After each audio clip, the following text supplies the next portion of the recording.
अच्छा जी, आज के सेशन में हम लोगों ने पहले भी हमेशा से हम बात करते रहे हैं अमेजन के न्यू फीचर्स के हवाले से। हमारे पास उनसे हैं अमेजन के कुछ नए फीचर्स ऐड होते हैं हर थोड़े अर्से बाद। मैंने आप लोगों से डिस्कस किया, you have to look into the Amazon variation, वो क्या क्या नई चीजें आपके लिए लेकर आते हैं।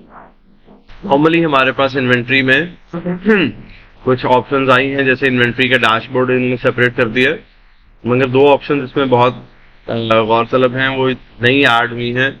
Remote fulfilment with FBA and the second option is store and distribute. Remote fulfilment with FBA, ये ऑप्शन क्या है? अगर आप यहाँ पर आए, बेसिकली हमारे पास अमेजन एक फीचर ऐड कर रहा है। जैसे मैंने आपको कहा था कि आप जब यूएसए की मार्केट एक्सेस करते हैं तो यूएसए की मार्केट के साथ आपको मेक्सिको और कनाडा की मार्केट साथ मिल रही होती है वर्किंग करने के लिए, आप वहां पर भी सेल्स कर सकते हैं। लेकिन ऐसा पॉसिबल नहीं था कि आपका जो सामान है वो भी वहां पे सेल हो। ऐसा जो एफबीए वेयर हाउस में पड़ा हुआ सामान वो वहां पे जाके सेल हो, कनाडा और मेक्सिको में नहीं सेल हो रहा। इसका मतलब ये है कि अगर आपने कनाडा या मेक्सिको में सेल करना है तो आपको वहां पर स्टॉक रखना पड़ेगा, ठीक है। इसी तरह से अगर आप यूरोप में सेल कर रहे हैं, लाइक आप सेल कर रहे हैं स्पेन में, आपने अपना सामान वेयर हाउस में रखा हुआ है और आप चाहते हैं कि यार ये इटली और जर्मनी में भी सेल हो जाए, तो एक तो इसका तरीका ये था कि अमेजोन इसको एफसी फुलफिलमेंट सेंटर्स में डाल के ट्रांसफर कर रहा था। एफसी ट्रांसफर करता था, हमने इन्वेंट्री में देखा कि वो फुलफिलमेंट सेंटर से ट्रांसफर कर रहा है, दूसरे फुलफिलमेंट सेंटर में जा रहे हैं, वहां से सामान आपका कौन सा है वो अमेजोन के वेयर हाउस में रखते हैं और फिर सेल करते हैं। जबकि जो रिमोट फुलफिलमेंट विद एफबीए है, ये एक ऐसा फीचर है जो आपको अलाउ करता है कि आप क्या करते हैं, आप अपना सामान एक ही वेयर हाउस में रखेंगे। ऐसे वेयर हाउसेस जो कनेक्टेड हैं, ऐसे कंट्रीज जो आपस में कनेक्टेड हैं जहां पर ट्रांसपोर्ट का मसला नहीं है। नॉर्मली यूरोप में ऐसे ही होता है कि आप गाड़ी पे ही दूसरे मुल्कों में सैर कर लेते हैं, या वो जो बुलेट ट्रेन बनी हुई हैं उन पे आप ट्रेवल करते हैं। इस तरीके से अमेरिका टू कनाडा आप लोग बाय रोड भी जिनसे है वो ट्रेवल कर रहे हो, तो आपके लिए पॉसिबल है कि आप ऐसे रीजन्स में अपनी फुलफिलमेंट दे सकें। अमेजन आपको ये दे रहा है रिमोट फुलफिलमेंट विद एफबीए की ऑप्शन। इससे आपने क्या करना है कि आप किसी भी दूसरे रीजन में, दूसरे कंट्री में, जहां पे आपको क्रॉस बॉर्डर ट्रैवलिंग में मसला नहीं है, वहां पे आप जिनसा है अपना सामान भिजवा सकते हैं। That is what Amazon is saying to you, जिसको हम लोग रिमोट फुलफिलमेंट विद एफबीए कहते हैं। अब आपका सामान यूएसए के वेयर हाउस में है तो you can easily deliver to Canada और Mexico, similarly with other those countries. अब इसको एनरोल कैसे करना है जी? राइट नाउ उसने आपको मेंशन किया है कि आपकी जिनसे है वो फीस चार्ज होगी। Understand the program fee. Remote fulfillment sales incur high fees to account for the cost of cross border fulfillment. Remote fulfillment fee replaced the standard US fulfillment fees. Fee for the remote fulfillment with FBA are determined by the size and weight of the shipment. Fee preview does not display these fees. It displays only the FBA fee for the marketplace. तो आपको separate जिनसी है वो fees यहाँ के लिए charge हो रही होगी। आपने इस प्रोग्राम में एनरोल कैसे करना है? It's not very difficult, you just have to come here and press next. वो आपको बता रहा है कि आपके साथ कनेक्टेड मार्केट्स कौन सी हैं। यहाँ अगर आप देखें तो उसने आपको मेंशन कर दिया कि आपके साथ जो क्रॉस बॉर्डर मार्केट्स हैं यूएस के साथ, वो दो हैं, कनाडा और मेक्सिको। और यहाँ अगर आप देखें तो इसमें price in source market place,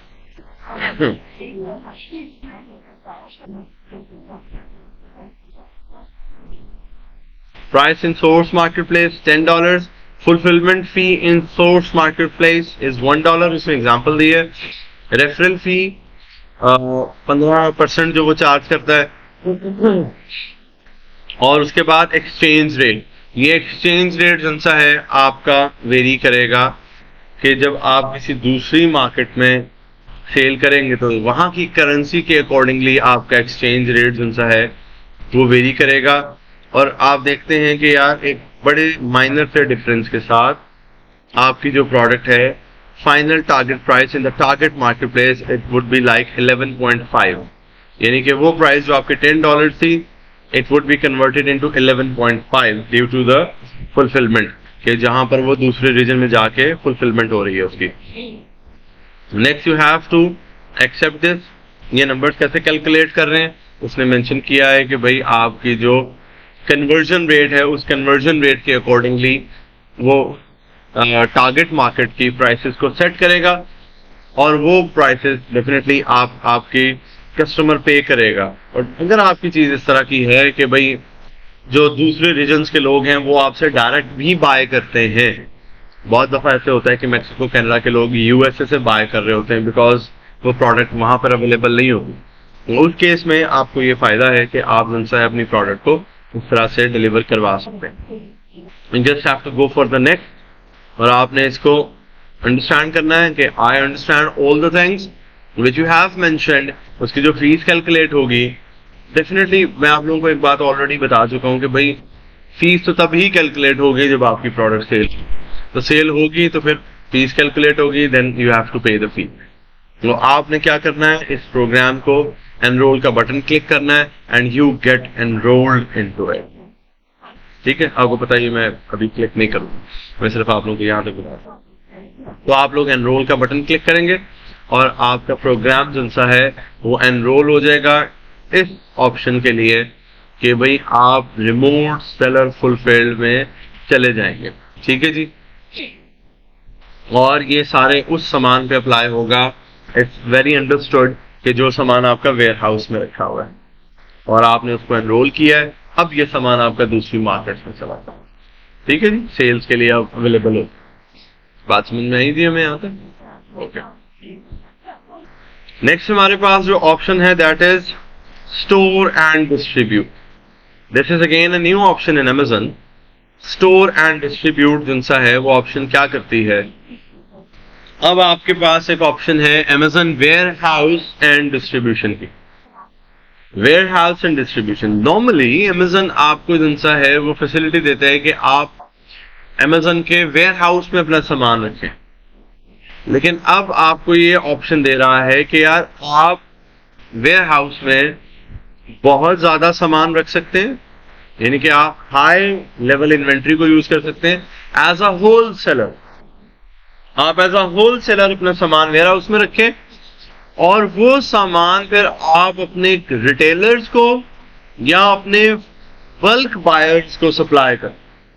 normally क्या होता है कि आपके पास अगर बल्क बाइंग होती है तो Amazon उसको सिर्फ आपको वेयर हाउसिंग देता है, वो भी FBA के लिए देता है। This is not for the FBA, ये फुलफिलमेंट बाय Amazon के लिए नहीं है ये, बल्कि ऑप्शन आपके पास किस लिए है, डिस्ट्रीब्यूशन सोल्यूशन है।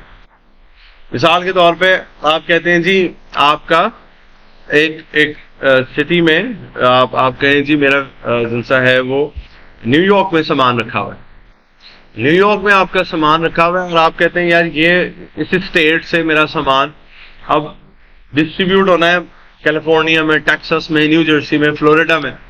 तो क्या होगा, आपको अपना सामान खुद से डिस्ट्रीब्यूट करना पड़ेगा सारे रीजन्स में। जबकि Amazon आपको कहता है भाई if you don't have that much time, if you don't have a work force, आप क्या करें, आप वो सामान सारा मेरे पास स्टॉक करें। आप Amazon के पास सामान सारा स्टॉक करते हैं, Amazon आपका सामान जिनसा है वो डिस्ट्रीब्यूट करता है आपके रिटेलर्स में, शॉपकीपर्स में, आपके बल्क बायर्स में, आपके सामान को डिस्ट्रीब्यूट करता है और आपसे उसके लिए वेयर हाउस के लिए कुछ माइनर से पैसे चार्ज करेगा। ये थोड़ा सा इसको देखें, send and store as much as you want, आप स्टोर भी करेंगे और आप ट्रांसफर भी करेंगे। Store inventory for significantly less, आपको बहुत लेस प्राइसेस में मिलेगी। Automate replenishment for your sales channels, अगर आप अपनी दूसरी मार्केट्स में स्टॉक भिजवाना चाहते हैं, MCF करना चाहते हैं, तो ये आपको सपोर्ट करेगा।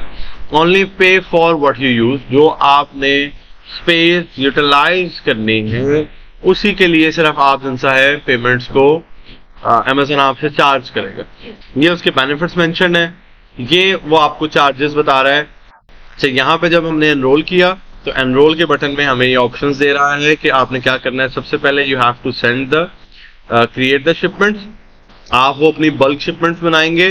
बनाने के बाद फिर जो आपने इन्वेंट्री वहां भेजी है वेयर हाउस में, वो आपको यहां से नजर आएगी व्यू ग्लोबल इन्वेंट्री में। देन आप क्या करेंगे, जब आपकी इन्वेंट्री वहां पहुंच चुकी है तो आप अपनी इन्वेंट्री को मूव करेंगे डिफरेंट डिस्ट्रीब्यूटर्स के पास। आप अपनी इन्वेंट्री भेजेंगे उन सारे बायर्स को जो आपसे बल्क में बाय करेगा। अमेज़न को आप जिनसा है वो ऑर्डर्स बनाएंगे और अपने उन बायर्स के पास डेटा भेजेंगे, अपने शिपमेंट्स को सेंड करेंगे। और सेंड करने के बाद you can also track your replenishments. जो आपकी रिप्लेनिशमेंट है, इन्वेंट्री जो आपने भिजवाई है, स्टॉक जो भिजवाया है, आप उसको ट्रैक कर सकते हैं। यहाँ से आपको फी की रिपोर्ट्स मिलेंगी कि how much Amazon is charging from you. आपको डिटेल्स पता चलेंगी भाई आपको कितनी पेमेंट चार्ज हो। So this is how you can manage the Amazon warehousing and distribution। आप अपना सामान भेजें, वहां पे उसको स्टॉक करें और फिर एज अ प्राइवेट लेबलर आप जिनसा है अपनी इन्वेंट्री को डिफरेंट होलसेलर्स को या रिटेलर्स को डिस्ट्रीब्यूट करवा सकें।